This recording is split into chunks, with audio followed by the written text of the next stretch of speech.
চলচ্চিত্রের সকল সংগঠনের ঐক্যবদ্ধ সংগঠন বাংলাদেশ চলচ্চিত্র উন্নয়ন ফোরাম। আসলে মূলত আমাদের চলচ্চিত্রে 18 সংগঠন নামে একটি সংগঠন ছিল, সম্মিলিত চলচ্চিত্র পরিষদ নামে। সেই সম্মিলিত চলচ্চিত্র পরিষদটি বিলুপ্ত করা হয়েছে রাজনৈতিক প্রেক্ষাপটের কারণে। করার পরে যেহেতু আমাদের চলচ্চিত্রের দীর্ঘদিনের দাবি দাওয়া প্রতিষ্ঠিত করতে হলে আমাদের ঐক্যবদ্ধ প্রচেষ্টা দরকার, ঐক্যবদ্ধ শক্তি দরকার এবং একতা একটা বৃহৎ শক্তি।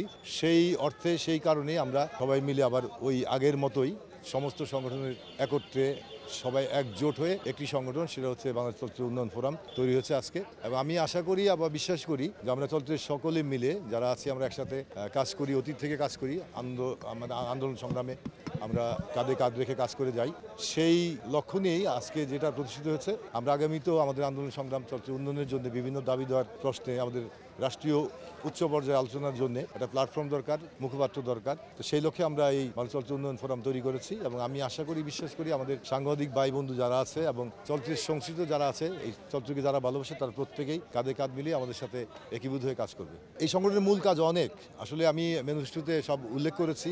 এই মুহূর্তে বলতে গেলে অনেকগুলি দাবি দেওয়া, বিভিন্ন দাবি দেওয়া। আমরা বলতে পারি না যে আমাদের সব দাবি দেওয়া প্রতিষ্ঠিত হবে, কিন্তু আমাদের সেন্সর সার্টিফিকেশন বোর্ড থেকে আরম্ভ করে, আমাদের জুরি বোর্ড থেকে আরম্ভ করে, জাতীয় পুরস্কারের নীতিমালা থেকে আরম্ভ করে, আমাদের সেন্সর বোর্ডের চেয়ারম্যান নিয়োগ থেকে আরম্ভ করে বিভিন্ন বিষয়ে আমরা কথা বলতে চাই। এবং আমি মনে করি যে চলচ্চিত্র সেন্সর বোর্ড বলি বা সার্টিফিকেশন বোর্ড বলি, ওইখানে চেয়ারম্যানের পদ যিনি অলঙ্কৃত করছেন সম্মানিত সচিব মহোদয়, আমার মতে এটা হওয়া উচিত চলচ্চিত্র সংশ্লিষ্ট যারা আছেন, গুণীজন আছে, তাদের মধ্যে থেকে নির্বাচন করা উচিত চেয়ারম্যান। এবং চলচ্চিত্র সংশ্লিষ্ট লোকজনের সংখ্যা বাড়াতে হবে। আমলাদের কাজ, প্রশাসনিক কাজ আছে, দাপ্তরিক কাজ আছে, সরকারি রাষ্ট্রীয় উচ্চ পর্যায়ে তাদের অনেক ভূমিকা রাখতে হয়। আমি মনে করি না যে সিনেমা দেখার জন্য অযথা 5-7 জন 10 জন আমলা এসে সময় নষ্ট করবে। সিনেমা দেখার জন্য সিনেমার লোক আছে, আর যারা সিনেমার সাথে যুক্ত না, সিনেমা দেখেই না বলা যায়, তাদের সম্পৃক্ত করে আসলে সিনেমার জন্য, সিনেমার সেন্সর সার্টিফিকেশন বলেন যাই বলেন, সেটা করা ঠিক হয় না, ঠিক হচ্ছে না। সুতরাং চলচ্চিত্রের মানুষকে অগ্রাধিকার দিতে হবে। চলচ্চিত্রের বিভিন্ন সেক্টর থেকে গুণীজনদেরকে নিয়ে গঠন করতে হবে সার্টিফিকেশন বোর্ড।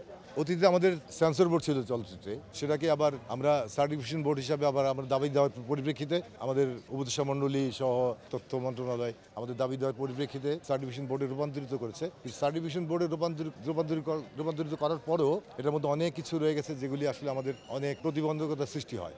তো সেই ক্ষেত্রে আমরা আমাদের দাবি ছিল যে অন্যভাবে সাজাতে, ঢেলে সাজাতে। আর যারা সার্টিফিকেশন বোর্ডে আছেন বা অতীতে সেন্সর বোর্ড ছিলেন, তারা প্রত্যেকেই গুণী, মেধাবী, প্রত্যেকের প্রতি আমার সম্মান এবং তারা যোগ্য বলেই তাদেরকে যোগ্যতা আসনে বসানো হয়েছিল বা হয়েছে। তো সেটাকে আমি সাধুবাদ জানাই, তাদের প্রতি আমার কোনো ক্ষোভ দুঃখ নেই, কারণ তারা যোগ্যতার ভিত্তিতে এসছে। আমি মনে করি তারপরও আরেকটু বড় পরিসরে করলে, চলচ্চিত্র সংশ্লিষ্ট অনেক গুণীজন আছেন, অনেক সিনিয়র আছেন, বিজ্ঞজন আছেন, তাদেরকে নিয়ে করলে আর একটু সুন্দর হয় এবং সাবলীল হয়। এবং আমার মনে হয় যে সেই অর্থে যে যদি ওইভাবে সাজানো হয় সেন্সর সার্টিফিকেশন বোর্ড, তাহলে চলচ্চিত্র উন্নয়নে প্রত্যেকেই ভূমিকা রাখতে পারবে। আমি যে কথাগুলি বলবো সেগুলি অত্যন্ত দুঃখজনক। তারপরে আমি বলতে চাই যে আমাদের এই 15-16 বছরে চলচ্চিত্র এক ধাপও এগোয় নেই। সেটা রাষ্ট্রীয় অবকাঠামোর কারণে, রাষ্ট্রীয় আগ্রাসনের কারণে এবং রাষ্ট্রীয় যারা নীতিমালা ছিল, নীতি নির্ধারক ছিল, তাদের অবহেলার কারণে। আর বিশেষ করে বলবো যে আমাদের তথ্য মন্ত্রণালয়ের মন্ত্রী ছিল সাবেক মন্ত্রী হাসানুল হক ইনু, ওনার আমলে আমরা কিছুই পাইনি, শুধু আশ্বাস পেয়েছি।